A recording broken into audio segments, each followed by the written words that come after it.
தந்தை, மகன், தூய ஆவியின் பெயராலே ஆமென். நம் ஆண்டவராகிய இயேசு கிறிஸ்துவின் அருளும் கடவுளுடைய அன்பும் தூய ஆவியின் நட்புறவும் உங்கள் அனைவரோடும் இருப்பதாக. உம் ஆன்மாவோடும் இருப்பதாக.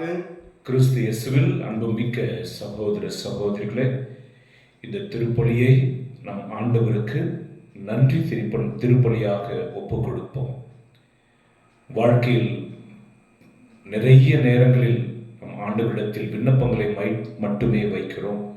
ஆனால் இந்த திருப்பலியை ஒரு நன்றி திருப்பலியாக, ஆண்டவரை நீ செய்த சகல நன்மைகளுக்காக, எனக்கு, என் குடும்பத்திற்கு, என்னை சார்ந்தவர்களுக்கு நீ அனுதினமும் செய்து வருகிற எல்லா நன்மைகளுக்காகவும் நன்றி சொல்லுகிறோம் என்று சொல்லி நாம் ஆண்டவருக்கு இந்த பலியை ஒப்புக் கொடுப்போம். இந்த திருப்பலியில் பங்கெடுப்பதற்கு நம்மில் நன்றி கெட்ட தனங்கள் இருக்கும் என்றார். கடவுளை நிந்தித்து தூஷித்து கடவுளை நிராகரித்து அவரோடு நேரம் செலவழிப்பதை ஒரு கஷ்டமான காரியமாக நினைத்து நாம் வாழ்ந்திருந்தால் அதற்காக மனம் வருந்தி மன்னிப்பு கேட்போம். எல்லாம் வல்ல இறைவனிடமும் சகோதர சகோதரி உங்களிடமும் நான் பாவி என்று ஏற்றுக்கொள்கிறேன். ஏனெனில் என் சிந்தனையாலும் சொல்லாலும் செயலாலும் கடமையில் தவறியதாலும் பாவங்கள் பல செய்தேன். என் பாவமே, என் பாவமே, என் பெரும் பாவமே. ஆகையால் எப்பொழுதும் கன்னியான தூய மரியாதையும் வானக தூதர் புனித அனைவரையும் சகோதர சகோதரிகளையும் நம் தேவனாகிய ஆண்டவரிடம் எனக்காக வேண்டிக் கொள்ள மன்றாடுகிறேன். எல்லாம் வல்ல இறைவன் நம் மீது இரக்கம் வைத்து நம் பாவங்கள் எல்லாம் மன்னித்து நம்மை முடிவில்லாத வாழ்வுக்கு அழைத்து செல்வாராக. ஆமென். ஆண்டவரே இரக்கமாயிரும். ஆண்டவரே இரக்கமாயிரும். கிறிஸ்துவே இரக்கமாயிரும். கிறிஸ்துவே இரக்கமாயிரும். ஆண்டவரே இரக்கமாயிரும். ஆண்டவரே இரக்கமாயிரும். மன்றாடுவோமாக. ஆற்றல் வாய்ந்த இறைவா, சிறந்தவை அனைத்தும் நிறைந்தவரே, உம்மீது நாங்கள் உள்ளார்ந்த அன்பு கொள்ள செய்தருளும். அதனால் எங்களது சமய பற்றை வளர்த்து நன்மைகளை பெருகச் செய்து நீர் எங்களில் கருத்துடன் உருவாக்கியதை பராமரிக்க காத்தருள்வீராக. உம்மோடும் தூய ஆவின் ஒன்றிப்பில் இறைவனாய் என்றென்றும் வாழ்ந்து ஆட்சி செய்கின்ற அவர் வழியாகவே உம்மை மன்றாடுகிறோம். ஆமென்.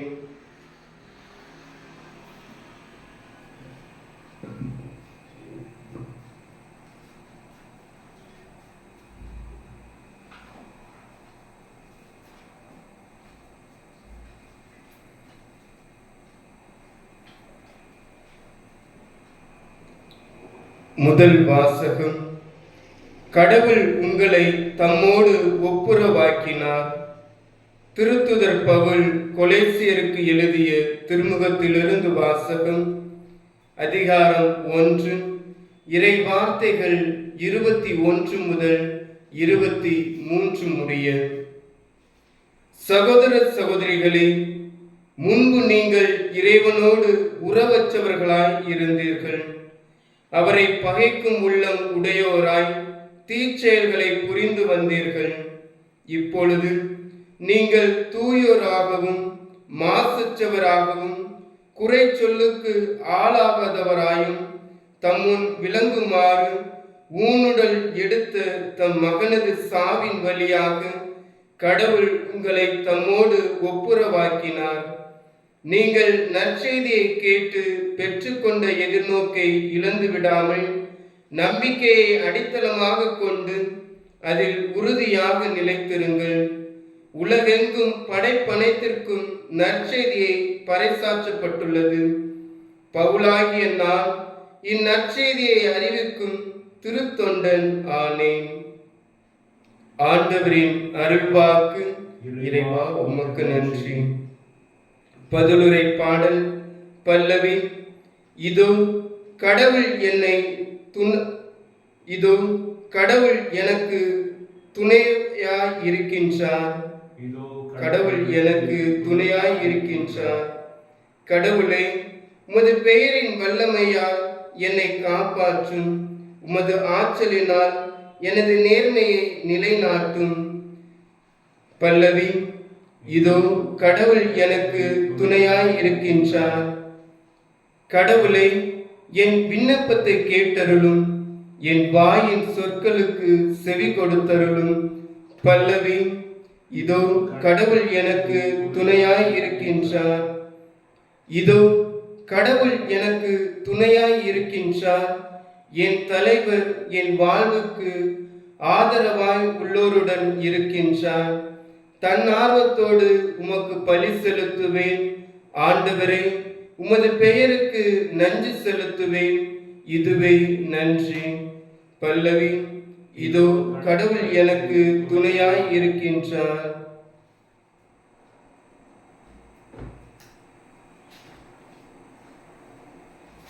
அல்லேலூயா, அல்லேலூயா, அல்லேலூயா, அல்லேலூயா, அல்லேலூயா, அல்லேலூயா. ஆண்டவர் உங்களோடு இருப்பாராக. உம் ஆன்மாவோடும் இருப்பாராக. புனித லூக்கா எழுதிய பரிசுத்த நற்செய்தியிலிருந்து வாசகம். ஆண்டவரே, மாற்றி உமக்கே. புனித லூக்கா எழுதிய நற்செய்தி 6ஆம் அதிகாரம், இறை வசனங்கள் 1 முதல் 5 முடிய.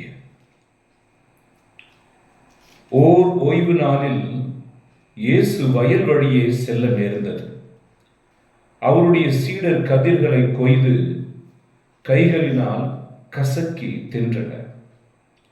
பரிசேயருள் சிலர், ஓய்வு நாளில் செய்யக்கூடாத நீங்கள் செய்வது ஏன் என்று கேட்டனர்.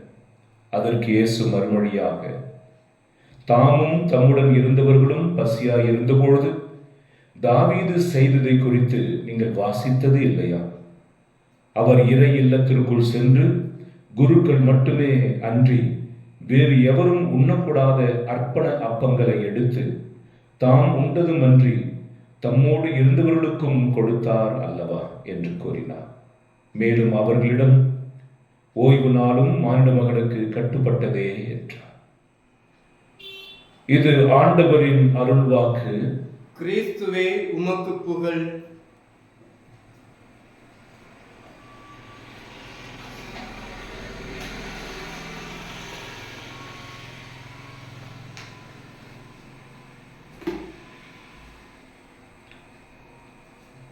கிறிஸ்து இயேசுவில் அன்புமிக்க சகோதர சகோதரிகளே, இயேசுவின் இதயத்திலிருந்து ஆறுதலும் சமாதானமும் வல்லமையும் உங்களுக்கு கிடைப்பதாக. பிரியமானவர்களே, இந்த வாரத்தினுடைய கடைசி நாளில் நாம் நிற்கிறோம். நினைத்து பார்க்கும் பொழுது அவர் செய்த நன்மைகள் எத்தனையோ. அதே சமயத்தில் நாம் எப்படி கடவுளுக்கு பிரமாணிக்கமாக இருந்தோம் என்கிற ஒரு கேள்வி கேட்கிற பொழுது அதில் பலமுறை நாம் தவறி இருந்ததையும், நினைவினாலும் சொல்லாலும் செயல்களினாலும் நம் கடவுளை விட்டு தூர போனதனாலும் போயிருப்பதை நாம் உணர்கிறோம். இந்த திருப்பலிக்கு முன்பாக கூட மிகுந்த துயரத்தோடு ஒரு சகோதரர் போன் செய்தார். ஃபாதர், இந்த இன்டர்வியூக்கும் போனேன், என்னை தேர்ந்தெடுக்கல அப்படின்னு சொன்னார். அவரோடு நான் ஏற்கனவே பலமுறை போனில் பேசிக்கொண்டிருக்கிறேன். அவர் தன்னுடைய வாலிப நாட்களில் இருந்து தொடர்ந்து செய்து கொண்டிருக்கிற சில பாவங்களை அவர் சொல்லி இருக்கிறார். ஆகவே நான் அவருக்கு கொடுத்த ஆலோசனை, பாவம் நம் பிசாசுக்கு நம்முடைய வாழ்க்கையில் திறந்து விடுகிற வாசல். ஆகவே பாவம் செய்கிற பொழுது நாம் வெற்றி அடைவதில்லை. பாவம் செய்கிற பொழுது கடவுள் நமக்கு வெற்றியை தருவதில்லை. அதை இன்றைக்கு நீங்கள் உங்களை பரிசுத்தமாக்கி கொண்டால் நாளைக்கு நீங்கள் அதிசயத்தை காண்பீர்கள் என்று ஆண்டவர் சொல்லியிருக்கிறார். அப்பா, ஆகவே பரிசுத்தமாக இருக்க முயற்சி செய், கூடுமான வரைக்கும் போராடு என்று சொல்லியிருந்தது. ஆகவே இன்றைக்கு இந்த இன்டர்வியூவில் அவர் தோல்வி அடைந்தார் என்கிற செய்தி வந்தது. அப்பொழுது அவரை கடவுளோடு இணைக்கும் பொருட்டு நான் கேட்ட கேள்வி, நீ எப்படி இருக்கிறார்? அவர் சொன்னார், நான் முன்பை விட மிக மோசமாக இருக்கிறேன். என்னால் என்னை கட்டுப்படுத்த முடியவில்லை. இந்த வேலை இல்லை என்கிற உணர்வு என்னை இன்னும் ஆழத்திற்கு துயரத்திற்கும் துக்கத்திற்கும் பாவத்திற்கும் இட்டு செல்கிறது. விரக்தி, தோல்வி மனப்பான்மை, இவற்றினாலே நான் மனமுடைந்து போகிறேன், கடவுள் மேல் உள்ள நம்பிக்கை குறைகிறது என்று சொன்னார். ஆகவே இந்த செய்தி கேட்டுக்கொண்டிருக்கிறவர்களே, கடவுளுடைய அன்பு பிள்ளைகளே, சில வசனங்களை நாம் பார்க்கிற பொழுது உங்களுக்கு புரியும்.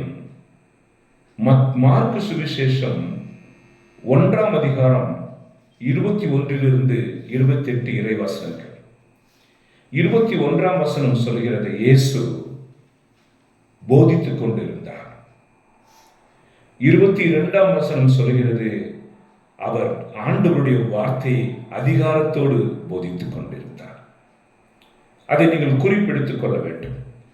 ஆண்டவருடைய வார்த்தை அதிகாரம் உள்ளது. அதை இயேசு மிக அதிகாரத்தோடு போதித்தார். சில சமயங்களில் இறை வார்த்தை படிப்போம், அந்த இறை வார்த்தைக்குரிய வல்லமை நம்மில் காணப்படாது. காரணம், இறை வார்த்தைக்குரிய மனநிலையோடு நாம் படிக்க வேண்டும். ஒரு அமுதம், கல்கண்டு, ஏதோ படம் புக்கு வந்துச்சு, அதெல்லாம் படிக்கும் பொழுது வேறு மனநிலை. ஆண்டவருடைய வார்த்தை படிக்கிற பொழுது நாம் ஆண்டவருடைய வார்த்தையை படிக்கிறோம் என்கிற உணர்வோடு நீங்கள் கூடுதலான விழிப்புணர்வோடு படிப்பீர்கள் என்றால் அது அதிகாரம் நிறைந்ததாக, விடுதலை கொடுப்பதாக இருக்கிறது. 23ஆம் வசனம், இயேசு கிறிஸ்து எப்பொழுது அதிகாரத்தோடு போதித்துக் கொண்டிருந்தாரோ அங்கே அசுத்த ஆவியினால் பிடிக்கப்பட்டிருந்த ஒருவன் இருந்தான். அசுத்த ஆவியினால் பீடிக்கப்பட்டவன், அப்படி அல்லது பிடிக்கப்பட்டவன். அசுத்த ஆவி அவனை பிடித்திருந்தது. அதை நீங்கள் குறிப்பெடுத்து பாருங்கள். அசுத்த ஆவி அவனை பிடித்திருந்தது. அவன் ஒரு மனிதன், நல்லவன் தான். ஆனால் அவனை அசுத்த ஆவி பிடித்திருந்தது. அப்பொழுது 24ஆம் வசனம் சொல்கிறது, இயேசுவே, தாவீதின் மகனே, தூய கடவுளின் ஒரே மகனே, எங்களை அழிக்கவிட வந்தீரோ? இயேசு கிறிஸ்து அதிகாரத்தோடு தேவனுடைய வார்த்தையை அறிவிக்கிற பொழுது அந்த சபையில் உட்கார்ந்து கொண்டிருந்த ஒரு மனிதன், யாரும் எதிர்பார்க்கல அவனுக்குள்ள பிசாசு இருந்ததை. ஆனால் தேவனுடைய வார்த்தையை கேட்க ஆரம்பித்த உடனே தேவனுடைய வார்த்தைக்கு இருக்கிற அந்த சக்தியை தாழ முடியாமல் அக்னியாய் ஆண்டவர் பேசிய பொழுது அந்த வார்த்தையை உள்வாங்க முடியாமல் பிசாசு வெளிப்பட்டது. தேவாலயத்திற்கும் கடவுளுடைய பிரசனத்திற்கும் நாம் ஓடி செல்ல வேண்டும். எதற்கு தெரியுமா? நாம் தொடர்ந்து ஆண்டவருடைய வார்த்தை, அபிஷேகம் நிறைந்த வார்த்தை, அக்னியான வார்த்தை நாம் கேட்கிற பொழுது நம் உடம்பில் இருந்து நமக்கே தெரியாமல் மறைந்திருக்கிற, நம்மை பிடித்திருக்கிற பிசாசுக்கள், அதனுடைய கட்டுக்கள், அவை நம்மை விட்டு வெளியேறும். என்னுடைய ஆவிக்குரிய வாழ்க்கையில் பல கட்டங்களை கடந்து வந்திருக்கிறேன். பாடல்களை பாடுவது, சிரிப்பொலிகளை எழுப்பும்படி ஜோக்ஸ் சொல்லுவது, அவர்களை உற்சாகமாக வைத்திருக்க வேண்டும் என்று நாட்டியம் செய்வது. பிற்பாடு கண்டுபிடித்தேன், இவையெல்லாம் திருப்பலி முடிந்தவுடனே அவர்களை விட்டு போய்விடும். அவையெல்லாம் உணர்வு. ஆனால் தேவனுடைய வார்த்தை, என் வார்த்தையை அனுப்பி நான் உங்களுக்கு சுகம் கொடுப்பேன் சொன்னார். அந்த சத்தியத்தை நான் உணர்ந்த பிற்பாடு அதிகமாக பிரசங்கிக்க ஆரம்பித்தேன். 1 மணி நேரம் பிரசங்கிக்கிற பொழுது நமக்கு 1 ஏக்கர் நிலம் இருக்கிறது என்று வைத்துக் கொள்ளுங்கள். அதை உழ ஆரம்பிப்பார்கள். இந்த 1 மணி நேரம் உழுத பிற்பாடு அந்த நிலம் முன்பு இருந்தது போல இருப்பதில்லை. அந்த டிராக்டரில் பொருத்தப்பட்டுள்ள கூர்மையான பகுதிகள் மண்ணை கிழிப்பது மட்டுமல்ல, மண்ணுக்குள் புதைந்திருக்கிற செத்தைகளை, முட்களை, இன்னும் தேவையற்றவைகளை இழுத்து கொண்டு வருகிறது. அப்பொழுது அதை நடத்துகிறவர் ஒரு குறிப்பிட்ட இடத்தில் நிறுத்திவிட்டு இறங்கி அதை சுருட்டி வெளியே போடுகிறார். 1 மணி நேரத்தில் உழப்பட்ட நிலம் விவசாயத்திற்கு சித்தமாவது போல நீங்கள் ஆண்டவருடைய வார்த்தை ஒரு குறிப்பிட்ட நேரத்து வரைக்கும் நீங்கள் தொடர்ந்து படித்தாலோ அல்லது தொடர்ந்து கேட்டாலோ அல்லது தொடர்ந்து தேவனுடைய வார்த்தை நீங்கள் பாடினாலோ உங்களுக்குள் கண்டிப்பாக தேவ ஆவியானவருடைய செயல்பாடுகள் காணப்படும். உங்கள் வீடுகளில் குறைந்தது அரை மணி நேரம் நீங்கள் துதித்து ஜெபித்து கடவுளுடைய வார்த்தையை சப்தமாக படிப்பீர்கள் என்றால் உங்கள் வீட்டுக்குள் உங்களுக்கு தெரியாமலேயே துஷ்ட ஆவிகள் உலாவிக் கொண்டு இருக்கும் என்றார். மற்றவர்களால் வைக்கப்பட்ட பில்லி சூன்ய கட்டுகள் அங்கே இருக்கும் என்றால் இந்த ஒரு மணி நேர ஜெபத்தில் அவையெல்லாம் சக்தி இழந்து வானதூதர்களால் புரட்டி சேர்க்கப்பட்டு தூக்கி நெருப்பில் எரியப்படும். இது சத்தியம். ஆமென். ஹல்லேலூயா. ஆகவே பைபிளில் இயேசு பிரபு ஆண்டவராகிய தேவன் கேட்ட ஒரு ரிக்வெஸ்ட் என்னன்னா, ஒரு மணி நேரம் என்னோடு சேர்ந்து ஜெபிக்க முடியாதா? உங்களால் ஒரு மணி நேரம் ஜெபிக்க முடியாதா? 24 மணி நேரம் இருக்கிறது. நான் 24 மணி நேரமும் ஜெபிங்கள் என்று உங்களை பாடாய்படுத்தவில்லை. ஒரு மணி நேரம் நீங்கள் ஜெபிக்க முடியாதா? விழித்திருந்து ஜெபிக்க முடியாதா? ஹல்லேலூயா. இதோ தீயவன் வந்திருக்கிறான், வருகிறான், நீங்கள் விழிப்பாயிருந்து ஜெபியுங்கள் என்று சீடர்களுக்கு கேட்டாரே, அந்த ஒரு மணி ஜெபத்தினுடைய வல்லமை என்ன? ஒரு மணி நேரம் ஜெபிப்பதனுடைய ஆற்றல் என்ன? இன்றைக்கு இயேசு கிறிஸ்து ஜெப கூட்டத்தில் அவர் ஆண்டவருடைய வார்த்தையை அதிகாரத்தோடு போதித்த பொழுது சாதாரணமாக அமர்ந்திருந்த ஒரு மனிதன், தான் கட்டுக்குள் இருப்பதையே அறியாதிருந்த மனிதன் திடீர் என்று கத்த ஆரம்பித்தான். உண்மையான உயிருள்ள தூய்மையுள்ள பரிசுத்த கடவுளின் ஒரே மகனான இயேசுவே, எங்களை அழித்துவிட வந்தீரோ? ஆகவே பரிசுத்த ஆவியினுடைய பிரசனத்தில் அசுத்த ஆவிகள் விலகி ஓடுகின்றன. பரிசுத்த ஆவி எந்த இடத்துல இறங்கி வருவார்? யோவான் 6ஆம் அதிகாரம் 63ஆம் வசனத்தில், ஆண்டவரே, ஊனுடல் ஒன்றுக்கும் உதவாது, உயிர் தருவது ஆவியே, உமது வார்த்தையே ஆவியும் உயிருமாகும். ஆக கிறிஸ்துவனுடைய ஆவி எதில் அடங்கியிருக்கிறது? தேவனுடைய வார்த்தையில் அடங்கியிருக்கிறது. ஏசப்பா சொன்ன வார்த்தையில் அடங்கியிருக்கிறது. எப்படி ஒரு உணவு சாப்பிட்ட பிற்பாடு நமக்கு அது ரத்தமாக மாறுகிறதோ, தேவனுடைய வார்த்தைகள் நாம் புசிக்கிற பொழுது அது அபிஷேகம் தருகிற பரிசுத்த ஆவியாக மாறுகிறது. இந்த செய்தியை கேட்கிற நீங்கள் யாராவது நாம் பலனடைய வேண்டும், கிறிஸ்துவுக்குள் உறுதி அடைய வேண்டும், அவருடைய ஊழியக்காரனாக மாற வேண்டும், பரிசுத்தமாக வாழணும், பரிசுத்த சிந்தனையோடு வாழணும், வாழ்க்கையில வெற்றி பெறணும், ஒரு இன்டர்வியூக்கு போறனா, ஒரு தொழில் செய்யறனா, எல்லாவற்றிலும் தடைகள் இருக்கிறது. எல்லாவற்றையும் ஜெயித்து கொண்டு நாம் மேல வரணும் அப்படின்னா ஒரே ஒரு வழிதான், நீங்கள் கடவுளை அணிந்து கொள்ளுங்கள், கடவுளால் உங்களை நிரப்பிக் கொள்ளுங்கள், கடவுளுடைய படைக்கலன்களால் உங்களை நிறைத்துக் கொள்ளுங்கள். எதற்கென்றால் எபேசியர் 6ஆம் அதிகாரத்தில் 11ஆம் வசனத்திலிருந்து பவுல் சொல்கிறார், நம்முடைய போராட்டம் வெறும் இந்த மாமிசம் இரத்தத்தோடு மட்டுமல்ல, வான்வெளியில் உலவுகிற தீய ஆவிகள், பஞ்சபூதங்களில் இருக்கிற கெட்ட ஆவிகள், அதிகாரம் செய்வோர், ஆட்சி புரிவோர், இவர்கள் அனைவரோடும் நாம் போராடுவதனால இந்த போராட்டத்தை ஜெயிப்பதற்கு ஆவியானவர் தருகிற படைக்கலன்களை நாம் தரித்துக் கொள்வோமாக. நாம் தரித்துக் கொள்வோமாக. தலையில, காலில், இருதயத்துல, கைக்கு, காலுக்கு ஒவ்வொரு புலன்களையும் கடவுளுக்கு அர்ப்பித்து பரிசுத்த ஆவியினால் நம்மை கவர் செய்து கொள்ளும் பொழுது, நிரப்பிக் கொள்கிற பொழுது எதிர் சக்திகள், அசுத்த ஆவிகள் நம்மை தாக்குவதில்லை. ஒருவேளை நமக்கு தெரியாமலே நம்மை பிடித்து இருக்கும் என்றால் அது நம்மை விட்டு ஓடி போகும். அல்லேலூயா. மார்க் 1:25 ஆண்டவர் அந்த பிசாசை பார்த்து சபித்தார். He rebuked the spirit. கவனிக்கிறீர்களா? அவர் பிசாசை சபித்தார், கடிந்து கொண்டார், கடிந்து கொண்டார். எனக்கு தெரிந்து ஒரு மருத்துவமனையிலிருந்து ஒரு போன் கால் வந்தது. ஒரு தாய் தன் மகள் டெங்கு ஃபீவரில் மிகவும் மரணத்திற்கு அருகாமையில் இருக்கிறார் என்று போன் செய்தார்கள். நான் அப்பொழுது போன் எடுத்து, நீங்க எங்க இருக்கிறீங்க? ஹாஸ்பிட்டல் இருக்கிறீங்க.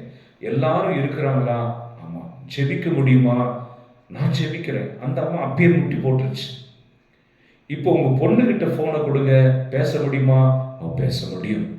கொடுத்தாங்க. மகளே, நீ சொல்ல வேண்டிய ஜெபம் இதுதான், நான் இயேசுவுக்கு சொந்தமானவள், இந்த உடல் இயேசுவுக்கு சொந்தமானது, இந்த வியாதியை கொண்டு வந்த பிசாசே, உன்னை போ என்று சபிக்கிறேன் இயேசுவின் நாமத்தில் என்று சொல்லு என்று சொன்னேன்.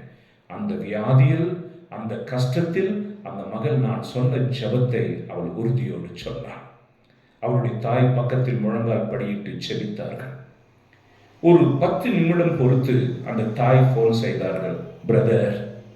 பிரதர் டாக்டர் வந்தாங்க, செக் பண்ணாங்க, அந்த ஜுரமே அவளை விட்டு போய்விட்டதை கண்டு நாளைக்கு காலையில் நீங்க வீட்டுக்கு போகலாம் என்று சொன்னார்கள்.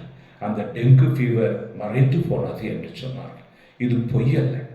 இது எவ்வளவு எனக்கு சக்தியை கொடுத்தது என்றால், அந்த போன் செய்தவர்கள் ஒரு வேறு சபையை சார்ந்தவர்கள், புரோட்டஸ்டன்ட். ஆகவே போன் செய்து அவர்கள் என்னுடைய நம்பருக்கு நான் ஜெபித்த விதத்தை பார்த்து இவர் புரோட்டஸ்டன்ட் பிரதர் என்று நினைத்து பிரதர் என்று அழைத்தார்கள். கடைசியில் அவர்கள் கண்டு கொண்டார்கள், நான் அவருடைய சொந்த மச்சினர், என் அண்ணி தான் ஃபோன் பண்ணியிருக்காங்க. பிரதர்ன்னு போட்டிருந்ததுனால எனக்கு ஃபோன் கால் வந்துருச்சு. அப்போ தம்பி, நீங்கள் எப்படி செபிச்சு, நீங்களா தம்பி செபிச்சிங்க. நான் அந்த இடத்துல முட்டி போடும்போது தேவ மகிமை இறங்கி வந்ததை பார்த்தேன். இப்படி டாக்டர் வந்தார், இப்படி நடந்தது, மகள் சுகமானாள் என்று சொன்னார்கள். கிறிஸ்துவில் பிரியமானவர்களே, நீங்கள் செபிக்கும் பொழுது இயேசுவின் இரத்தத்தை கையில் எடுத்து செபிங்க. இயேசுவினுடைய திருப்பெயரை நீங்கள் கையில் எடுத்து செபிங்கள். ஹல்லேலூயா, ஹல்லேலூயா, ஹல்லேலூயா, ஹல்லேலூயா, ஹல்லேலூயா, ஹல்லேலூயா. நீங்கள் இன்றைக்கு முதல் வாசகத்தை வாசித்தால் உங்களுக்கு புரியும். திருத்தூதர் பவுல் கொரிந்தியருக்கு எழுதிய முதல் திருமுகத்திலிருந்து 4ஆம் அதிகாரம் 6ஆம் வசனத்திலிருந்து 15ஆம் வசனத்தை நீங்கள் வாசித்து பார்ப்பீர்கள் என்றால், ஆண்டவருடைய இரத்தம், ஆண்டவருடைய திருப்பெயர் நமக்கு வழங்கப்பட்டிருக்கிறது. ஹல்லேலூயா, ஹல்லேலூயா, ஹல்லேலூயா, ஹல்லேலூயா, ஹல்லேலூயா, ஹல்லேலூயா, ஹல்லேலூயா. ஹல்லேலூயா.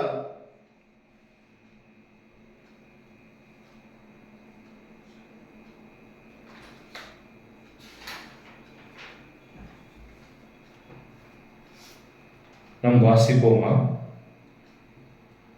திருத்தூதர் பணி, திருத்தூதர் பவுல் கொரிந்தியருக்கு எழுதிய முதல் திருமுகம் 4ஆம் அதிகாரத்தில் 10ஆவது வசனத்தை வாசிப்போம். நாங்கள் கிறிஸ்துவின் பொருட்டு மடையர்கள், நீங்களோ கிறிஸ்துவோடு இணைந்த அறிவாளிகள். நாங்கள் வலுவற்றவர்கள், நீங்களும் வலிமை மிக்கவர்கள். நீங்கள் மாண்புள்ளவர்கள், நாங்களோ மதிப்பற்றவர்கள். தொடர்ந்து வாசிப்போம். இந்நேரம் வரை பட்டினியோடும் தாகத்தோடும் ஆடையின்றியும் இருக்கிறோம், அடிக்கப்படுகிறோம், நாடோடிகளாய் இருக்கிறோம். எங்கள் கைகளால் பாடுபட்டு உழைக்கிறோம், பழிக்கப்படும் போது ஆசி கூறுகிறோம், துன்புறுத்தப்படும் போது பொறுத்து கொள்கிறோம். ஹல்லேலூயா, ஹல்லேலூயா. இது புனித பவுல் அவரோடு பணி செய்தவர்கள், அவர்களுக்கு கிடைத்த வரவேற்பு பாருங்க எப்படி இருந்தது. கிறிஸ்துவின் பொருட்டு மடையர்கள், முட்டை பசங்க அப்படின்னு சொல்லுவோமே, பிழைக்க தெரியாதவங்க, படிச்ச படிப்புக்கு நல்ல வேலை செய்யலாம், இந்த வாலிப வயசுல நிறைய அனுபவிக்கலாம், இந்த செல்வத்தை கொண்டு தினமும் நல்ல சொகுசான வாழ்க்கை வாழலாம். கிறிஸ்துவின் பேரை சொல்லிக்கிட்டு எல்லாத்தையும் வேஸ்ட் பண்றீங்களே அப்படின்னு பிசாசு சொல்கிறான். அவர் சொல்கிறார், நாங்கள் மடையர்கள், நாங்கள் வலுவற்றவர்கள். ஏன் தெரியுமா? அவங்க எல்லாரும் அடிக்கும் போது மௌனமா இருக்கிறாங்க, திட்டுற பொழுது மௌனமா இருக்கிறாங்க, பழி போடும்போது மௌனமா இருக்கிறாங்க, இல்லாதது போலதான் சொல்லும் பொழுது அவங்க மௌனமா இருக்கிறாங்க. அப்ப அவருடைய பார்வைகளுக்கு அவர்கள் எப்படி இருந்தாங்க? வலுவற்றவர்கள். ஹல்லேலூயா. நாங்களும் மதிப்பற்றவர்கள். ஏதாவது இருக்கா? கையில கால்ல கழுத்துல மோதிரம் போட்டுட்டு போனா நம்ம ஒரு கேடு கெட்டவனுக்கு கூட ஐயா நமஸ்காரம் சொல்லுவோம். தகுதியற்றவர்களை கூட நம்முடைய பண்டிகைகளுடைய முதல் இருக்கையை கொடுப்போம். ஆனால் கிறிஸ்துவை சார்ந்தவர்களுக்கு நாம் கொடுக்கிற மதிப்பு, ஆஹா, ஓஹோ, சரி பார்ப்போம்னு சொல்லி அனுப்பிச்சு விட்றோம். மதிப்பற்றவர்கள், பட்டினியோடு தாகத்தோடு ஆடையின்றி இருக்கிறோம். ஒரே ஆடை, அது துவைச்சி போட்டுக்கிட்டு மறுபடியும் காய வச்சுட்டு ஆண்டவருடைய ஊழியத்தை செஞ்சு கொண்டு இருக்கிறோம். இப்படி நாங்கள் அடிக்கப்படுகிறோம், நாடோடிகளாய் இருக்கிறோம். எங்கள் கைகளால் பாடுபட்டு உழைக்கிறோம். பழிக்கப்படும் போது ஆசி கூறுகிறோம். துன்புறுத்தப்படும் பொழுது பொறுத்து கொள்கிறோம். அவமதிக்கப்படும் போதும் கனிவாய் பேசுகிறோம். நாங்கள் உலகத்தில் குப்பை போல் ஆனோம். இதுவரை அனைத்திலும் கழிவு பொருட்கள் என கருதப்பட்டு வருகிறோம். பயங்கரமான வார்த்தைகள். கழிவு பொருட்கள், the least bother. அப்படி இருக்கும். எதுக்காக? கிறிஸ்துவுக்காக. எதுக்காக எங்க உடம்ப நாங்க கண்ட்ரோல் பண்றோம்? ஒருத்தர் தபசுன்னு வச்சுக்கிறோம். கிறிஸ்துவுக்காக. எதற்காக இத்தனை பாடுகளையும் அனுபவிக்கிறோம்? கிறிஸ்துவுக்காக. கிறிஸ்துவுக்காக எங்களை நாங்கள் பரிசுத்தமாய் வைத்துக் கொள்கிறோம். கிறிஸ்துவுக்காக எங்களை பாவம் அண்டாமல் பார்த்துக் கொள்கிறோம். கிறிஸ்துவுக்காக பிசாசோடு தொடர்பில் இல்லாமல் பார்த்துக் கொள்கிறோம்.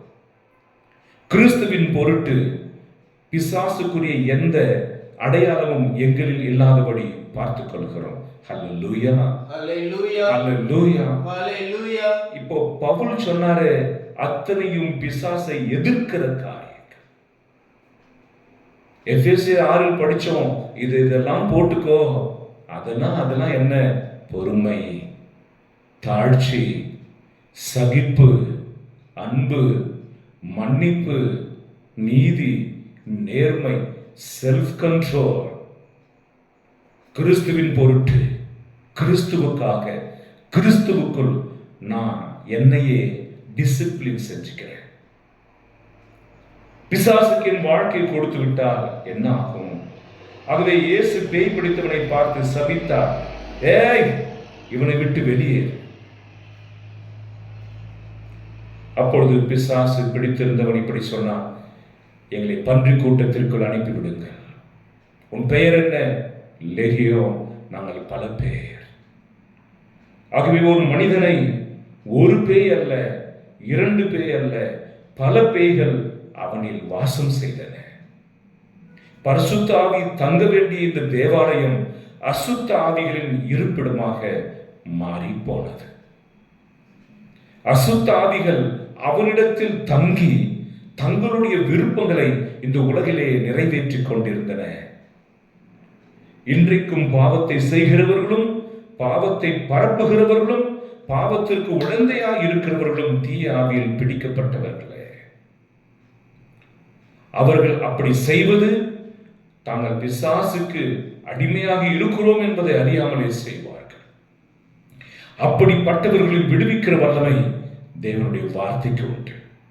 உங்களில் யாராவது ஆசீர்வாதங்களை இழந்து பல வருடங்களாக எந்த நன்மைகளும் அனுபவிக்காமல் தொடர்ச்சியான தோல்விகளை, தொடர்ச்சியான மரணங்களை, தொடர்ச்சியான வீழ்ச்சிகளை, தொடர்ந்த நோய்களை, தொடர்ந்த வியாதிகளை, நஷ்டங்களை அனுபவித்துக் கொண்டிருக்கிறீர்களா? உங்களில் பிசாசுடைய தொடுதல் இருப்பதை கண்டுபிடிக்க.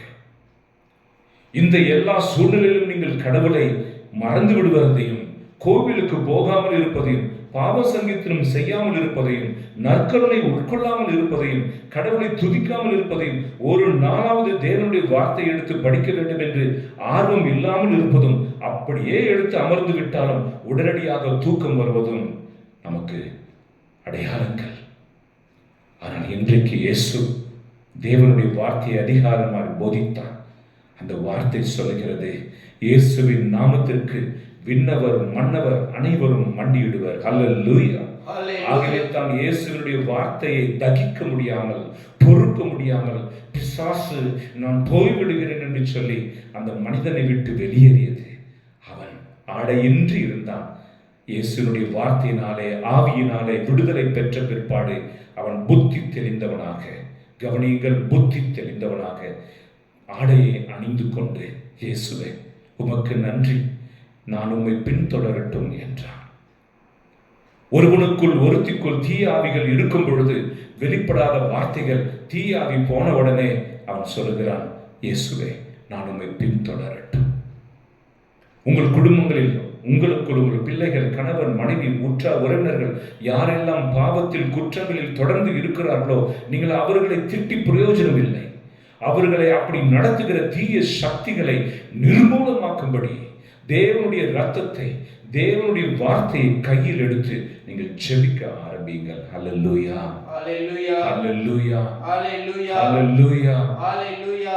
என் அன்பு சகோதர சகோதரிகளே, போன மாதம் ஒரு தாய் தன்னுடைய மகளை அறிமுகப்படுத்தி, ஃபாதர் இவளுக்கும் ஞாபகம் மறதி, இவளுக்கு வெட்டு வரும், வெட்டென்றால் வலிப்பு, அதனால் ஒன்றும் செய்ய முடியவில்லை, மன துயரத்தோடு இருக்கிறேன். அப்பொழுது மகளை கூப்பிட்டு, மகளை இயேசுவை அன்பு செய்கிறாயா? அன்பு செய்கிறேன். இயேசுவை விசுவசிக்கிறாயா? விசுவசிக்கிறேன். உனக்குள் ஆவியானவர் இருக்கிறார், விசுவசிக்கிறாயா? விசுவசிக்கிறேன். ஆகவே அந்த ஆவியின் துணை கொண்டு நான் சொல்லுகிற வார்த்தை சொல், நான் இயேசுவினுடைய பிள்ளை. இந்த உடல் இயேசுவுக்கு சொந்தமானது. அவருடைய இரத்தத்தினால் விலை கொடுத்து வாங்கப்பட்டிருக்கிறேன். என்னில் இருந்து இந்த வியாதி ஓடி போவதாக, என்னை ஞாபக மறதியில் நடத்தி கொண்டிருக்கிற பிசாசின் எல்லா சக்திகளும் என்னில் ரத்து செய்யப்படுவதாக. ரத்துனா என்ன? ரத்துனா என்ன? கம்ப்ளீட்டா வாஷ் அவுட், தொடைக்கப்படுவதாக, ரத்து செய்யப்படுவதாக, அப்படி சொல்லி ஜெபிக்க. அவளாகவே ஜெபித்து அவளாகவே கீழே விழுந்தாள். அவன் பெற்றோர்கள் பதறினார்கள். ஆனால் இன்றைக்கு இந்த ஒரு மாதமாக இந்த வெட்டு வரவில்லை என்றும், அவள் தானாகவே ஆர்வத்தோடு படிக்கிறாள் என்றும், பள்ளிக்கூடத்திலிருந்து ஒரு சிறந்த ஒரு அப்பா அம்மாவுக்கு சொல்லுவாங்களே, மகன் நல்லா முன்னேற்றம் அடைகிறார், நல்ல ரிமார்க் கிடைத்ததையும் அவர்கள் சொல்லி மகிழ்ச்சி அடைந்தார்கள். இதை கேட்டுக்கொண்டிருக்கிற சகோதரனே, சகோதரியே, உங்களுக்குள் தீமை இருக்கிறது என்பதை நீங்கள் முதலாவது கண்டுபிடிக்க வேண்டும். ஏன் உங்கள் மனைவி மீது எரிந்து விழுகிறீர்கள்? ஏன் உங்களால் குடிக்காம இருக்க முடியல? ஏன் நீங்கள் சம்பாதித்ததை விரயம் செய்கிறீர்கள்? ஏன் இப்படி மறைவான பாவ பழக்கத்தில் இருக்கிறோம்? இத்தனை அவமானங்கள் பட்டும் கூட தொடர்ந்து ஏன் அதையே செய்கிறோம்? ஏன் மறுபடியும் செல்போனை நோண்டுறோம்? மறுபடியும் ஏன் சில பேரோடு தொடர்பு கொள்கிறோம்? அது எல்லாவற்றுக்கு காரணம், உன்னை அழிவுக்கென்று நடத்தி சென்று கொண்டிருக்கிற பிசாசு அந்த பாதையில் உங்களை தூண்டுகிறான், செய்ய வைக்கிறான், செயல்படுத்துகிறான், வீழ்த்துகிறான். தன் விருப்பத்தை, தான் செய்ய நினைத்த காரியத்தை உன்னில் அவன் செய்கிறான். ஹல்லேலூயா, ஹல்லேலூயா. ஆகவே the devil is more crafty among all. Bible சொல்லுது, பூமியிலே படைக்கப்பட்டுள்ள எல்லா பிராணிகளிலும் பாம்பு மிக என்னவா கன்னிங்னு சொல்லுவாங்க, தந்திரம் நிறைந்ததாக இருந்தது பாம்பு. ஆக பிசாசு அந்த உருவத்தை எடுத்துக்கொண்டான். புறா வடிவம் எடுக்கலையே, ஏன் பாம்பின் உருவத்தை எடுத்தான்? வேதமே சொல்லிவிடுகிறது, அது தந்திரம் நிறைந்த ஒரு மிருகம். ஆகவே உங்கள் யாரெல்லாம் தந்திர புத்தி, குறுக்கு புத்தி, தவறான இந்த வார்த்தைகளுக்காக பொறுத்துக் கொள்ளுங்கள், மற்றவர்களை கெடுக்கிற புத்தி ஏற்கனவே உங்களில் இருக்கும் என்றால், அதுதான் அந்த வார்த்தையினுடைய உட்பொருள். அது எல்லாவற்றிலும் கேடு நிறைந்ததாக, தந்திரம் நிறைந்ததாக இருந்தது. ஆகவே பாம்பின் வடிவிலே பிசாசு ஏவாளோடு பேசினார். ஆகவே 2 வரிகளில் இந்த பிரசங்கத்தை சொல்லுகிறேன். either devil chooses you or you are choosing the devil. நீ பிசாசை தெரிவு செய்கிறாய் அல்லது பிசாசு உன்னை தெரிவு செய்கிறது. நாம் நம் பாவத்தின் வழியாக பிசாசை தெரிவு செய்கிறோம், கதவை திறக்கிறோம். கதவை திறப்பதனால் பிசாசு நம்மை தெரிவு செய்கிறான். இந்த 2 வார்த்தைகளை தியானியுங்கள். நீங்கள் கதவை அடைப்பீர்கள் என்றால் நோ. நாளைக்கு காலையில் சந்திப்போமா? நோ. நாளைக்கு திருவிழா, இதை செய்வோமா? நோ. நாம் குடித்து பல நாட்கள் ஆகிறது, இந்த திருமணத்தின் போது அதை செய்யலாமா? நோ. நீ தனியாகத்தானே இருக்கிறாய், இதை செய், இதை பார். நோ. உன்னை இப்படி பேசுகிறார்கள், மௌனமா இருக்கிறியே, போய் 4 வார்த்தையை கேளு. நோ. உன்னை எவ்வளவு அவமானப்படுத்துறாங்க, எவ்வளவு அசிங்கப்பட்டுட்ட, நீ எதுக்கு வாழணும்? தற்கொலை பண்ணிக்கோ, தூக்கு போட்டுக்கோ. லவ் ஃபெயிலியர் ஆயிடுச்சு. பசங்க எல்லாருக்கும் லவ் ஃபெயிலியர் ஆயிடுச்சு தெரியும். அப்புறம் எப்படி உன்னை ஆம்பளைன்னு மதிப்பாங்க? செத்துப்போ. நோ. உன் கையை பிளேடால அறுத்துக்கோ. நோ. உங்க அப்பாவை அம்மாவை அடிச்சு விட்டாங்க, ஒரு பையனா உனக்கு ரோஷன் இல்லையா, கத்தி எடுத்துட்டு போய் வெட்டு. நோ. அல்லது அவர்கள் உறங்கி கொண்டிருக்கும் போது வீட்டை மொத்தமும் கெரசின் ஊற்றி கொளுத்து எல்லாம் சேர்ந்து சாப்பிட்டோம். நோ. வியாபாரத்தில் கலப்படங்கள்லாம் தவறு இல்லை, கலந்து விடு. நோ. அதிகமாய் வட்டி வாங்குவது தவறு என்று பைபிள் சொல்கிறது, பரவாயில்ல நீ வாங்கு. நோ. இவள் உன்னுடைய சகோதரியுடைய ரத்த உறவாக இருக்கிறாள், அவளை நீ அப்படி பார்க்க கூடாது. இன்னொரு ஆவி சொல்லும், யார் சொன்னா? அவள் உன்னை விரும்பி வருகிறாள் அல்லவா? நோ. உன் கண் விரும்புவதற்கு, உன் செவி கேட்க விரும்புவதற்கு, உன் கைகள் தொட விரும்புவதை, உங்கள் நாவு ருசிக்க விரும்புவதை, உங்கள் கால்கள் நடந்து செல்ல விரும்புகிற இடத்திற்கு, உங்கள் இருதயம் வாஞ்சிக்கிறதை, உங்கள் சிந்தனை விரும்புகிற ஆலோசனைகளுக்கு நீங்கள் கதவுகளை அடைக்க வேண்டும். நீங்கள் அடிக்கடி சோதிக்கப்படுகிறீர்கள், அடிக்கடி கதவை அடையுங்கள். அது ஒரு பயிற்சியாக இருக்கும், பிற்பாடு மிக எளிதாக இருக்கும் கதவை அடைப்பது. அல்லேலூயா. நீங்கள் ஒருமுறை யாரும் பார்க்கவில்லை என்று கதவை திறப்பீர்கள் என்றால், மற்றவர்கள் பார்க்கிற பொழுதும் கதவை திறக்கக்கூடிய அளவுக்கு ஆகாத துணிச்சல் உங்களில் வந்துவிடும். ஏனெனில் நீங்கள் ஏற்கனவே பிசாசுடைய பிடிக்குள் வந்திருப்பீர்கள். கடற்கரை கிராமங்களில் எதேச்சையாக நான் கேள்விப்படுகிற விஷயம், பார்க்கிற விஷயம், வீட்டினுடைய பிள்ளைகள் குடிப்பதும் கஞ்சா அடிப்பதும், வேலைக்கு போகாமல் வீட்டுக்குள்ளேயே அமர்ந்து அம்மா கொடுத்தாலும் சாப்பாடு கொடுக்கறனாலும் மிரட்டி அவர்களை சாப்பிட்டு வீட்டிலே இருப்பார்கள், சீட்டாடுவார்கள். அம்மா அழுகுறாங்க, அப்பா இறந்துட்டாரு, தங்கச்சிக்கு கல்யாணம் பண்ணுமே, நம்ம படிச்ச படிப்பு என்ன, நம்ம இருக்கிற நிலை என்ன, எதுவும் அவர்களுக்கு தோன்றாது. காரணம், அவர்கள் பிசாசு கட்டுக்குள் வந்து விட்டார்கள். நீங்கள் எப்படியாவது அவர்களை தியானத்திற்கு கொண்டு செல்ல வேண்டும். எப்படியாவது முயற்சி செய்து அவர்களை உள்ளிருப்பு தியானத்திற்கு நீங்கள் கூட்டி செல்ல வேண்டும். அங்கே தேவனுடைய வார்த்தை பலமாய் போதிக்கப்படும். அங்கே ஏற்கனவே பல நாட்களாக ஜெபங்கள் நடந்து கொண்டே இருப்பதால் அந்த அக்னியில் உங்களுடைய மகனின் உடம்பில் இருக்கிற, மகளின் தீமையில் நடத்துகிற தீய சக்தியினுடைய ஆவிகள் அங்கே தன் சக்தியை காட்ட முடியாது.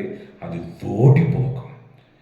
அது அவர்களை விட்டு ஓடி போய் அவர்கள் புத்தி தெரிந்தவர்களா, நான் ஏன் இப்படி இருந்தேன், எத்தனை நாட்கள் இப்படி இருந்தேன் என்பதை அப்பொழுதுதான் அவர்கள் அறிந்து கொள்வார்கள். அப்பொழுதுதான் உணர்வுகளுக்கே வருவார்கள். இதை மார்க்கு 1ஆம் அதிகாரத்தில் 21 28 அவன் சுயநினைவு பெற்றவனாய், நான் எங்கே, எத்தனை நாள் எங்கே இருந்தேன், இந்த கல்லறையில் எத்தனை நாள் இருந்தேன் அவன் கேட்டான். என் அன்பு பிள்ளைகளே, கடவுள் இயேசு கிறிஸ்து பேய்களை ஓட்டினார் என்று இருக்கிறது. பேய்கள் இருக்கின்றனவா என்று கேள்வி கேட்பவர்களுக்கு நாம் பதில் சொல்ல அவசியமில்லை. இயேசு பேய்களை ஓட்டினார். மகதலேன் மரியாளிலிருந்து 7 பேய்களை ஓட்டினார். என்னிடத்திலிருந்து பேய்களை ஓட்டினார். உன்னிடத்தில் இருக்கிற பேய்களை ஓட்டும்படி நீங்கள் செபியுங்கள். ஹல்லேலூயா. நான் குறிப்பிட்ட வாலிப நாட்களில் நான் மிகுந்த மன அழுத்தத்தில் வாழ்ந்தவன். ஜப கூட்டத்திற்கு போனாலே இந்த கையால என் நெஞ்சில நானே அடிச்சுக்குவேன். எப்படி அடிச்சுக்குவேன்? இந்த கையை கோர்த்துட்டு நெஞ்சில அடிச்சுக்கிட்டு, ரொம்ப வலி வர்ற மாதிரி அடிச்சுட்டு, அப்படி கீழே வந்து தரையில போட்டு அடிச்சுக்குவேன். அந்த நாட்கள் ஆண்டவர் என்னை விடுவித்தார். உங்களுக்கும் தேவனுடைய வார்த்தையை கேட்கிற போது இரிட்டேஷனா இருக்கும், எரிச்சலா இருக்கும். வீட்டுல யாராவது ஜெபிச்சாங்கன்னா எரிச்சலா இருக்கும். ஆண்டவருடைய பாடல் போயிட்டு இருந்துச்சுன்னா எரிச்சலா இருக்கும். சினிமா பாட்டு போட்டுக்கோங்க. அது உனக்குள் இருக்கிற பிசாசுக்கு ரொம்ப இஷ்டம், ரொம்ப இஷ்டம். அன்புக்குரியவர்களே, 1 யோவான் 3ஆம் அதிகாரம் 8ஆம் வசனம், whoever makes a practice of sinning is of the devil. யாரெல்லாம் பாவத்தில் இருக்கிறீர்களோ நீங்கள் பிசாசுக்குரியவர்கள். அந்த வசனத்தை வாசிப்போம். 1 யோவான் 3ஆம் அதிகாரம் 8ஆம் வசனம்.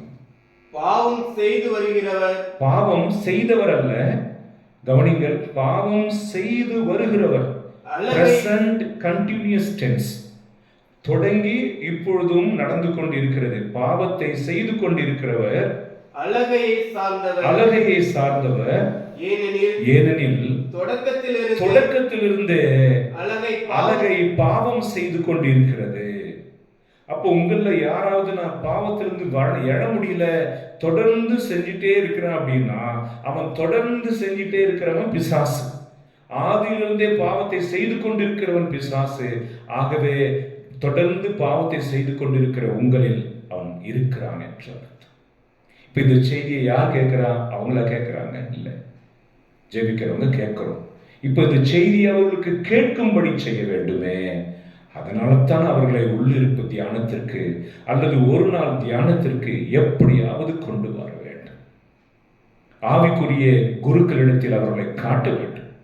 அவர்களுக்கு ஆற்றுப்படுத்தி எண்ணெயினாலே அவர்கள் ஜெபிக்கப்பட வேண்டும். அப்பொழுது அவர்கள் விடுதலை அடைவார்கள். ஹல்லேலூயா, ஹல்லேலூயா. Sin is the gate to the devil. Through sin we welcome Satan. Through sin he enters into us. Hallelujah.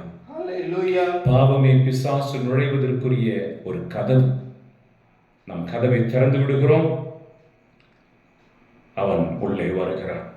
1 யோவான் 4ஆம் அதிகாரம் 1 வசனம் என்ன சொல்லுது? Don't trust all the spirits. எல்லா ஆவிகளையும் நம்பி விடாதீர்கள். இல்லையா? நம்ம நிறைய கோயிலுக்கு ஓடுவோம், நம்மளுக்கு நல்லது சொல்றவங்களையும் நம்பிடுவோம், ஜோசியம் பாருன்னு சொல்றவங்களையும் நம்புவோம், இந்த பரிகாரம் பண்ணீங்கன்னா சரியாயிடும் நம்பிடுவோம், இந்த தாயத்தை கட்டிக்கன்றதையும் நம்புவோம். உங்களுக்கு முற்காலத்தில் இப்படி நடந்துச்சு, அதுக்கு நீங்க இப்படி அதனால தான் பாதிக்கப்படுறீங்க அப்படி சொல்றவங்களையும் நம்புவோம். நீங்கள் ஆடு கோழி ரத்தத்தை பலியிட்டால் சரியாகிவிடும் என்று சொல்கிறவர்களையும் நம்புவோம். அல்லது நம் வீட்டுக்குள்ளே நுழைந்து நல்லவன் போல் நடித்து நம்முடைய சொத்தை சுருட்ட போகிறவன், நம் வீட்டில் இருக்கிற பெண் பிள்ளைகளை கண்ணம் வைத்து திருட நினைக்கிறவன், அவர்களையும் நாம் நம்புவோம். ஆனால் வேதம் சொல்கிறது 1 யோவான் 4:1 வாசிப்போம். அன்பார்ந்தவர்களே, தூய ஆவியின் தூண்டுதல் நமக்கு இருப்பதாக சொல்லிக் கொள்ளும் எல்லோரையும் நம்பி விடாதீர்கள். தூய ஆவியினுடைய தூண்டுதல் எனக்கு இருப்பதாக சொல்லிக் கொள்ளும் எல்லோரையும் நம்பி விடாதீர்கள். நம்பிடாதீங்க.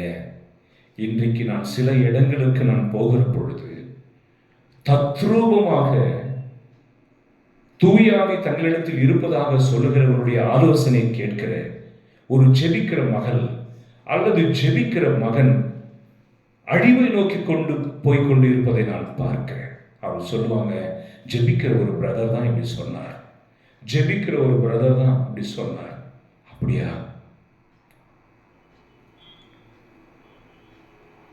அப்புறம் இன்னொரு மகன் போன் செய்யறான், ஃபாதர் நீங்க என்ன நினைக்கிறீங்க இதை பத்தி? நான் அந்த பிரதர் கிட்ட கேட்டேன், அந்த ஒரு சிஸ்டர் கிட்ட கேட்டேன், நீங்க என்ன நினைக்கிறீங்க? நான் சொல்லுவேன், நான் சொல்வதையும் கேட்பாய், அடுத்தது இன்னொருத்தர் சொல்வதையும் கேட்பாய். வேண்டாம் தம்பி, தெளிவோடு இரு என்று சொல்லுவேன். இந்த அரைகுறையோடு தூயாவின் தூண்டுதல் இருப்பதாக சொல்லுகிறவர்கள் தங்கள் நினைவுக்கு தோன்றுவதை அங்க சொல்லிடுவாங்க. அங்க பத்திக்கிட்டு எரியும். சமாதானத்துக்கு பதிலாக சண்டை வந்துடும். ஹல்லேலூயா. நான் ஆந்திராவில் இருந்த பொழுது என்னால் சமாளிக்கவே முடியாத ஒரு மனிதர் இருந்தார். அவர் வந்தாலே என் உடம்பெல்லாம் எரியும். ஏன் அப்படின்னா நான் பேசுவதை அவர் கவனிக்கவே மாட்டார். அரை மணி நேரம் நம்ம அவருக்கு ஆலோசனை கொடுத்தாலும் கடைசியில் அவர் தொடக்கத்தில் இருந்தது போல வந்து நிற்பார். என்ன தெரியுமா சொல்லுவார்? நான் சபிக்கப்பட்டவனாமே, நான் சபிக்கப்பட்டவனா. யார் சொன்னாப்பா உங்களுக்கு? ஆண்டவர் தான் சாபத்தை நான் தீர்த்துட்டாருன்னு சொல்லுவேன். இல்லை, நான் சபிக்கப்பட்டவன். ஏன்னா ஒரு பாஸ்டர் சொன்னார், உனக்குள்ள அந்த சாபத்தின் ஆவி இருக்கு, நீ மீட்கப்பட முடியாதுன்னு சொல்லிட்டார். இல்லப்பா, நீ ஆண்டவர்கிட்ட வந்திருக்க, ஆண்டவருடைய ரத்தம் உண்மையில இருக்குது, ஆண்டவருடைய அபிஷேகம் இருக்கிறது, நீ விடுதலை பெற முடியும். இல்லை இல்லை, நான் போன ஒரு ரோடு கிராஸ் பண்ணி அப்படியே லாரி இடிக்கிற மாதிரி இருந்துச்சு. ஆண்டவருடைய அபிஷேகம் என்கிட்ட இருந்தா அது ஏன் நடக்கும்? அப்படி பார்வையில் பேச்சில் பதட்டம். யாரோ சொன்னார்கள், நீ சபிக்கப்பட்டு விட்டார், பரிசுத்த ஆவியானவர் கூட உன்னை மன்னிக்க முடியாது என்று சொல்லிவிட்டார். அவ்வளவுதான், போச்சு, நம்பிக்கையே போச்சு. ஹல்லேலூயா. ஆகவே அப்படிப்பட்ட எல்லோரையும் நம்பி விடாதீர்கள், தேர்ந்து தெளியுங்கள், தேர்ந்து தெளியுங்கள். இன்றைக்கு தெருவுக்கு தெருவு இப்படிப்பட்ட காரியங்கள் நடக்கிறது. உங்களுக்கு நான் சொல்வது ஆச்சரியமாக இருக்கிறதா என்று பாருங்கள். ஒரு மகளுக்கு ஒரு இறை ஊழியர் என்று சொல்கிறவர் சொன்னாராம், நீ பரிசுத்தமாயிரு, உன் கணவனோடு சேராதே, உன் உடலை கடவுளுக்கு காணிக்கையாக தூய பலியாக ஒப்புக்கொடு என்று ரோமர் 12:1 சுட்டிக்காட்டி சொல்லிவிட்டார். ஆகவே பல நாட்கள் கணவர் விருப்பத்தோடு அவளை அணுகிய பொழுதெல்லாம் அவள் அவரை நிராகரித்தார். நடந்தது என்ன? மனைவி தன் விருப்பத்திற்கு, தன் அன்பிற்கு தோதா இல்லாததனால் அவள் வேறு பாதையிலே நடக்க ஆரம்பித்தார். இப்பொழுது இவள் புலம்புகிறாள், பிரதர் தானே சொன்னாரு, அவர் சொன்னதுனால தான் இப்படி இருந்தேன். அரைக்குறை அனுபவத்தோடு பேசுகிறவருடைய வார்த்தை கேட்டு உங்கள் வாழ்க்கையை சிதறடித்துக் கொள்ளாதீர்கள். ஹல்லேலூயா. வருவாங்க, நல்ல பெரிய மீசை வச்சுட்டு வருவாங்க, கழுத்து ஃபுல்லா ஜெபமாலை போட்டுட்டு வருவாங்க. அப்பா, இவர்கள் எவ்வளவு பக்தி உள்ளவர்களோ, எவ்வளவு முடி நீட்டா இருக்கு, எத்தனை வருஷமா இவங்க தவத்தில் இருப்பாங்களோ. அல்லவே அல்ல. உருவத்தை கண்டு பரிசுத்தாவி தங்களுக்கு இருக்கிறது என்று சொல்லுகிறவர்களை எல்லோரையும் நம்பி விடாதீர்கள். ஹல்லேலூயா. 2 கொரிந்தியர் 11:14 அவன் இருளின் தூதவன். ஒரு காலத்தில் ஒளியின் தூதுவனாக இருந்தான். பிற்பாடு பூமியிலே தள்ளப்பட்டு விட்டான். இப்பொழுது இருளான அவன் ஒளியின் தூதுவனை போல நடிக்கிறான். இது குறிச்சு வச்சுக்க. 2 கொரிந்தியர் 11:14. Satan disguises himself as an angel of light. ஒளியின் தூதுவனாக தன்னை காட்டிக்கொண்டு தான் செல்லுகிற இடமெல்லாம் பணம் சம்பாதிக்கிறான். தேவைப்பட்டால் மனிதர்களையும் அவன் பயன்படுத்திக் கொள்கிறான். அவனுக்கென்று ஒரு பீடத்தை கட்டி, ஒரு ஸ்டேஜை கட்டி, கடவுளுக்கு மகிமை சேர்க்க வேண்டிய பீடத்தை நாடக மேடகையாக்கி, கடவுளுக்கு ஊழியம் செய்ய வேண்டிய பலிப்பிடத்தை சினிமாவை போல மாற்றி, கடவுளோடு ஒப்புரவாக வேண்டிய ஜெப நேரத்தை ஆடல் பாடல்களில் உணர்ச்சிகரமாக நடத்தி, பிரசங்கத்தை பணத்திற்காக சொல்லி இப்படி பிழைப்பு நடத்துகிறவர்கள் இருக்கிறார்கள். ஒளியின் தூதரை போல வேடமிட்டுக் கொண்டு இருளின் தூதர்கள் நடுவிலே உலாவிக் கொண்டு இருக்கிறார்கள். கண்டுபிடிங்க. வேதம் சொல்லுகிறது, ஆட்டு கொட்டகைக்கு கொட்டில் வழியாக வருகிறவர்களே கடவுளால் அணைக்கப்பட்டவர்கள். எகிரி குதிச்சு வர்றவன், பின்கேட்ல வர்றவன், தாண்டி வர்றவன், உடைசல் வழியாக உள்ள நுழைகிறவன், அவையெல்லாம் திருடர்கள் என்று ஆண்டவர் சொல்லுகிறார். ஆட்டு திருட வந்தவங்க யார் உகந்த அதிகாரத்தோடு அபிஷேகிக்கப்பட்டு அனுப்பப்படுகிறார்களோ அவர்கள் தான் உங்களுடைய மேய்ப்பர்கள். மற்றவர்கள் எல்லாம் திருடர்கள். கவனித்து பாருங்கள். நீங்கள் யாருக்கு உங்கள் சொத்தை வாரி வாரி கொடுத்தீர்கள்? யாருக்கு உங்கள் வீட்டை கொடுத்தீர்கள்? யாருக்கு உங்கள் நேரத்தை கொடுத்தீர்கள்? உங்களிடத்தில் ஏராளமானவை சுரண்டப்பட்டு இருக்கிறதை காண்பீர்களா?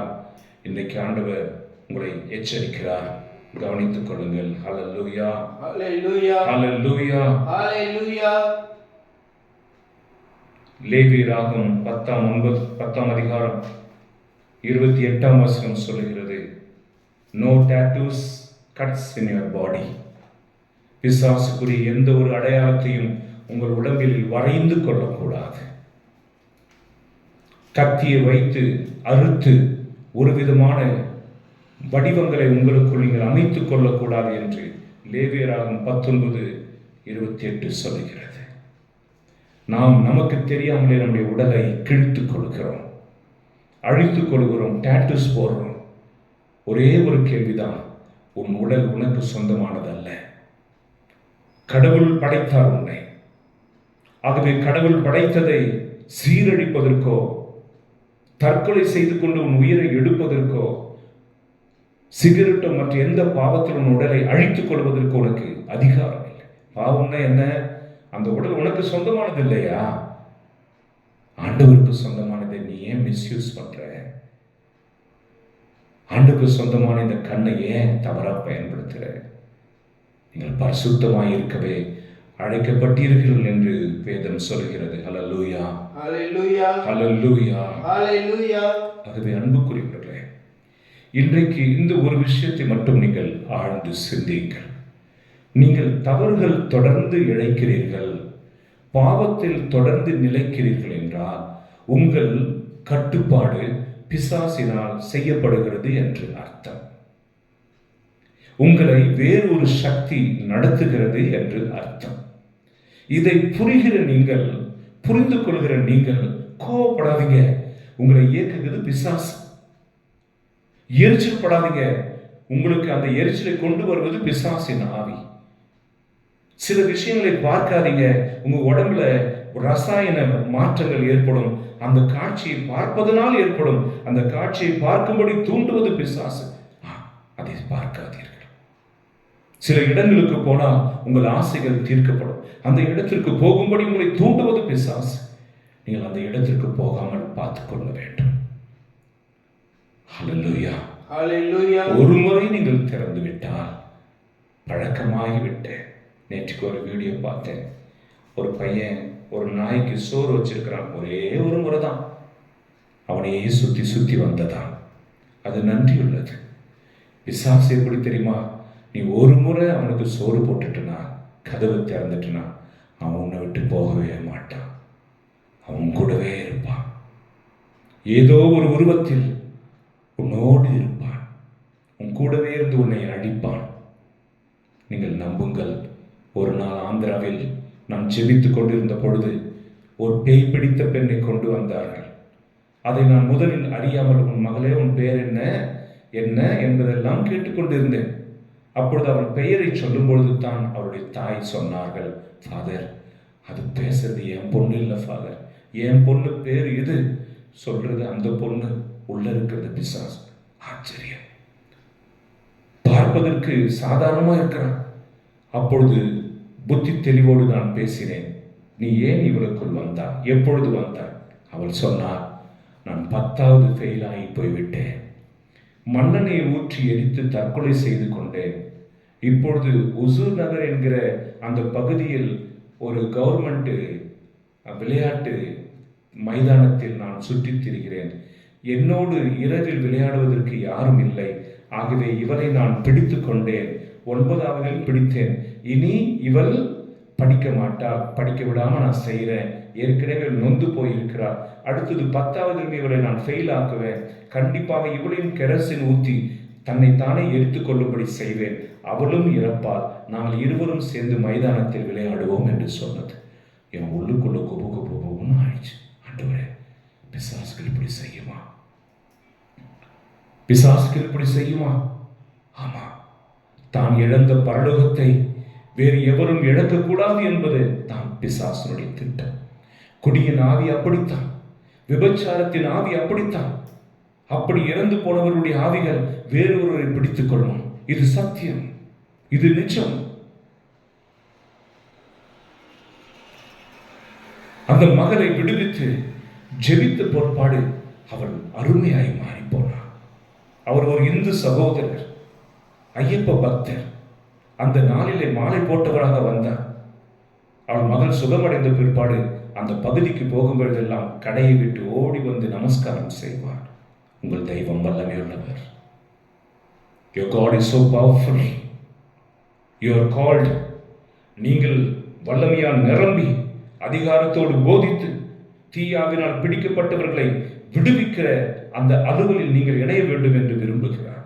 இன்றைக்கு வாருங்கள் என் அன்பு சகோதரனை, வாலிபனை, வாலிப சகோதர சகோதரியை, நீ ஆண்டவருடைய ஊழியத்தில் உன்னை இணைத்துக்கொள். நீண்ட ஜெபம், ஒரு நாள் முழுவதும் உபவாசம், அதற்காக நீங்கள் பயந்து விடாதீர்கள். உங்களை பரிசுத்த ஆவியால் நிறைத்துக் கொண்டு யார் போவார்? யார் இவர்களை விடுவிப்பார்? இதோ இரவு ஆச்சு, சாராய கடையில போய் பாருங்க, கள்ளச்சாராயம் குடிக்கிற கூட்டத்தை போய் பாருங்க, இந்த இரவில் நடக்கிற கொலைகளை பாருங்கள், விபச்சாரத்தை பாருங்கள், திருடை பாருங்கள். யார் விடுவிப்பது? இந்த உலகத்தை யார் மீட்பது? ஆகவே ஆண்டவருக்காக உங்களை ஒப்பு கொடுப்பீர்களா? உங்களை ஒப்பு கொடுத்தீங்கன்னா ஆண்டவர் உங்களை எடுத்து பயன்படுத்துவார். அதிகாரத்தோடு போதிப்பீர்கள். நீங்கள் போதிக்கிற இடத்தில் ஆண்டவர் தம் வல்லமையை ஊற்றுவார். நோய்கள் நீங்கும், பேய்கள் ஓடி போகும், மந்திர கட்டுக்கள் உடையும், விடுதலை அங்கே வரும். விடுதலையின் சுவாசம். சுவாசிப்பார்கள். இத்தனை நாள் ஏன் இப்படி இருந்தேன்? இப்பொழுது அவர்கள் விடுதலை சுவைப்பார்கள். அந்த விடுதலை நாயகருடைய சீடர்களாக, சீடத்திகளாக உங்களை அர்ப்பணிங்கள். பிசாசை எதிர்த்து நில்லுங்கள், அவன் ஓடி போவான். 1 பேதுரு 4:8-9. எதிர்த்து நில்லுங்கள், பிசாசு ஓடி போவான். அல்லேலூயா. உங்களை ஆசீர்வதிப்பாராக. ஆமென்.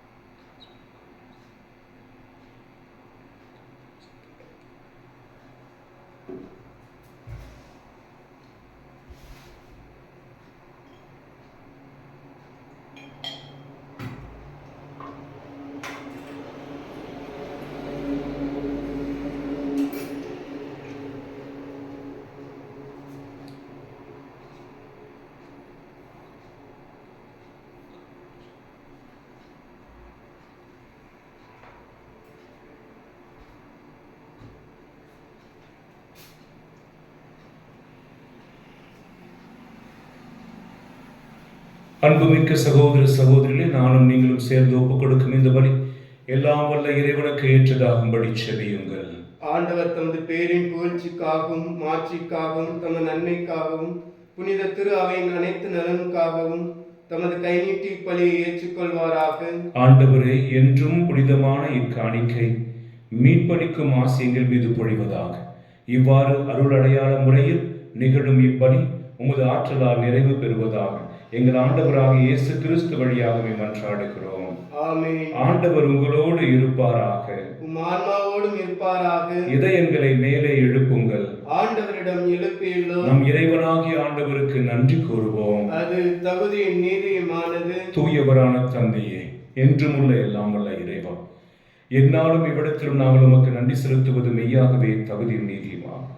எங்கள் கடமையும் மீட்புக்குரிய செயலுமாகும். ஏனெனில் எங்கள் புகழுரை உமக்கு தேவையன்று. ஆயினும் நாங்கள் உமக்கு நன்றி செலுத்துவது உமது அருள் கொடையாலேயே. நாங்கள் உம்மை புகழ்ந்துரைப்பதும் முது மாட்சியை மிகுதிப்படுத்தாது எனினும் எங்கள் ஆண்டவராக கிறிஸ்து வழியாக நாங்கள் மீட்பு பெறுவதற்கு பயன்படுகின்றது. ஆகவே வானதூத திரளோடு ஒன்று சேர்ந்து நாங்களும் உம்மை புகழ்ந்தேத்தி மகிழ்ச்சியுடன் அறிக்கையிட்டு சொல்வதாவது: தூயவர் தூயவர் தூயவர், மூலகின் கடவுளாம் ஆண்டவர், விண்ணுலகம் மண்ணுலகம் முது மாட்சியால் நிறைந்துள்ளன. உன்னதங்களிலே ஓசானா. ஆண்டவர் பெயரால் வருவோர் ஆசி பெற்றவர். உன்னதங்களிலே ஓசானா. ஆண்டவரே, நீர் மெய்யாகவே தூயவர், தூய்மை அனைத்திற்கும் ஊற்று. ஆகவே உம்முடைய ஆவியை பொழிந்து இக்காணிக்கைகளை தூய்மைப்படுத்த உம்மை வேண்டுகிறோம்.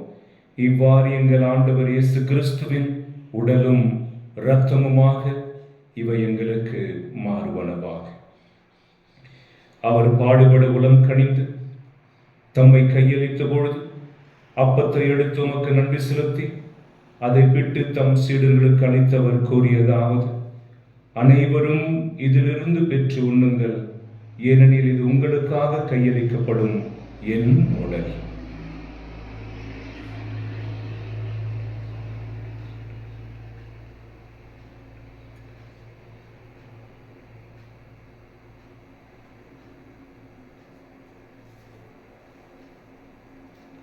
அவ்வனமே இரவு விருந்தை அருந்திய பின் கிண்ணத்தையும் எடுத்து மீண்டும் உமக்கு நன்றி செலுத்தி தம் சீடர்களுக்கு அளித்தவர் கூறியதாவது: அனைவரும் இதிலிருந்து பெற்று பருகுங்கள், ஏனெனில் இது புதிய நிலையான உடன்படிக்கைக்குரிய என் இரத்தத்தின் கிண்ணம். இது பாவ மன்னிப்புக்கென்று உங்களுக்காகவும் பலருக்காகவும் சிந்தப்படும். இதை என் நினைவாக செய்யுங்கள்.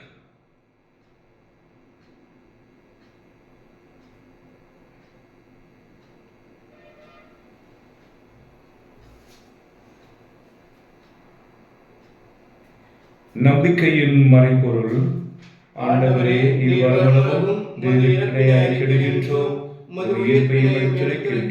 ஆகவே ஆண்டவரே, நாங்கள் கிறிஸ்துவின் இறப்பினையும் உயிர்ப்பினையும் நினைவு கூர்ந்து வாழ்வு தரும் அப்பத்தையும் மீட்பளிக்கும் கிண்ணத்தையும் உமக்கு ஒப்புக் கொடுக்கின்றோம். உம் திருமுன் நின்று உமக்கு ஊழியம் புரிய தகுந்தவர்களை எங்களை ஏற்றுக்கொண்டீர். எனவே உமக்கு நன்றி செலுத்துகிறோம். மேலும் கிறிஸ்துவின் உடலிலும் இரத்தத்திலும் பங்கு கொள்ளும் எங்களை தூய ஆவியார் ஒன்று சேர்க்க வேண்டும் எனவே தாழ்மையோடு மன்றாடுகிறோம். ஆண்டவரே, உலகெங்கும் பரவியிருக்கும் திரு அவையை நினைவு கூர்ந்தருளும். எங்கள் திருத்தந்தை லியோ, அப்போஸ்தல பரிபாலகர் மோட்சராஜன், எல்லா திருநிலையினராகிய அனைவருடனும் உம் திரு அவை அன்பில் நிறைவு பெறச் செய்து, மேலும் உயிர்த்தெழும் எதிர்நோக்குடன் துயில் கொள்ளும் எங்கள் சகோதர சகோதரிகளையும் இறந்தோர் அனைவரையும் இரக்கத்துடன் நினைவு கூர்ந்து உமது திருமுக ஒளியினுள் ஏற்றவிடும். எங்கள் அனைவரும் மீதும் இரக்கமாயிரும். கடவுளின் கன்னித்தாயான புனித மரியா, அவருடைய கணவரான புனித யோசேப்பு, புனித திருத்தூதர்கள், இவ்வுலகில் உமக்கு உகந்தவராய் இருந்தோர் ஆகிய புனிதர் அனைவருடனும் நாங்கள் நிலைவாழ்வில் பங்கு கொள்ளும் தகுதி பெற்று உம் திருமகன் இயேசு கிறிஸ்து வழியாக உம்மை புகழ்ந்தேத்தும் வரமருள உம்மை மன்றாடுகிறோம்.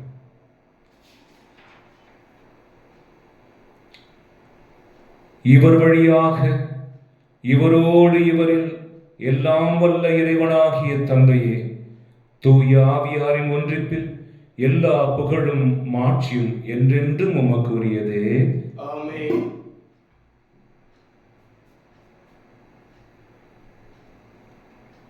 மீட்பரின் கட்டளையால் கற்பிக்கப்பட்டு தேவ படிப்பினையால் பயிற்சி பெற்று நாம் துணிந்து சொல்லுவோம்.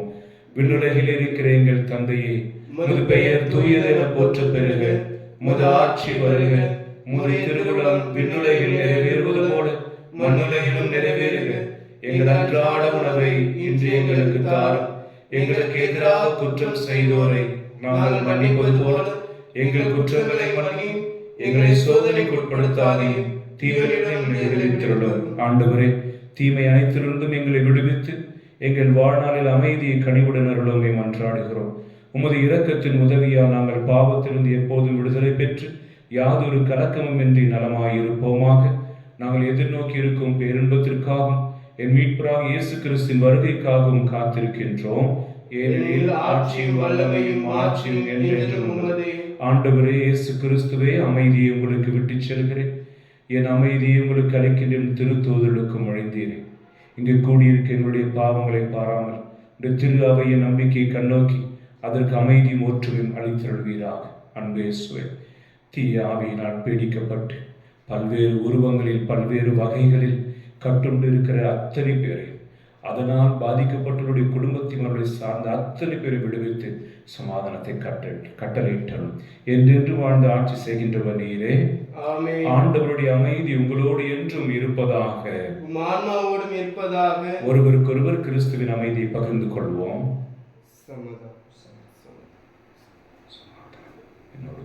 உலகின் பாவங்களை போக்கும் இறைவனின் செம்மறியை எங்கள் மேல் இரக்கமாயிரும்.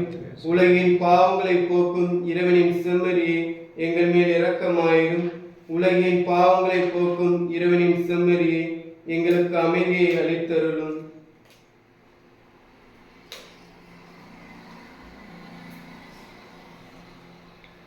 இதோ இறைவனின் செம்மறி. தீய ஆவியினால் பீடிக்கப்பட்டவர்களையும் பாதிக்கப்பட்டவர்களையும் விடுவிப்பதற்காக இறங்கி வந்திருக்கிறது.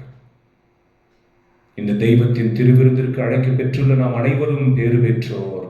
ஆண்டவரே, தேவரீர் நீர் என்னிடத்தில் எழுந்தருளி வர நான் தகுதியற்றவர். ஆனால் ஒரு வார்த்தை மட்டும் சொல்லிடும், எனது ஆன்மா நலமடையும். நாம் உட்கொள்ள போகும் இயேசுவின் திருவுடலும் திரு ரத்தம் நம்மை காத்து நரக தண்டிலிருந்து விடுவித்து நித்திய வாழ்வு அளிப்பதாக. ஆமென்.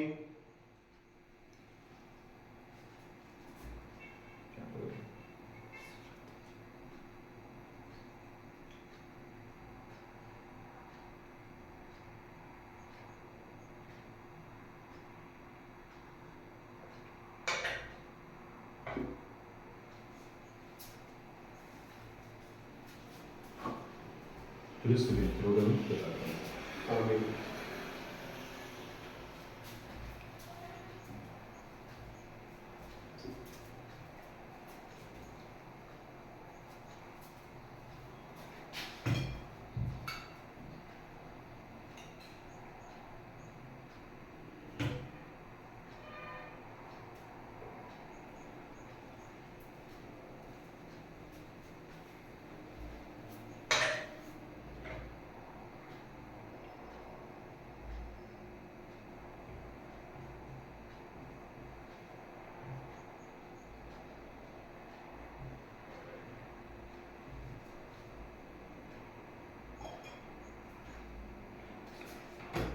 கிறிஸ்துவின் ஆன்மாவை என்னை புனிதமாக்கும்.